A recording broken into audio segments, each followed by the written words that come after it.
How to transfer money from Chime to Cash App. So you want to load up the Cash App application and then click on the bank icon in the bottom left corner.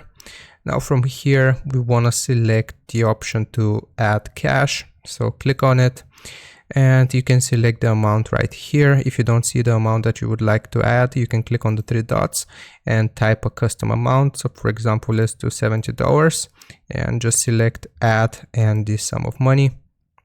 Now here, what you need to do is get your Chime card and type out the Chime card number. So debit card number, here's where you will type the month and the year, the expiration date, the 3-digit CVV, as well as your zip code.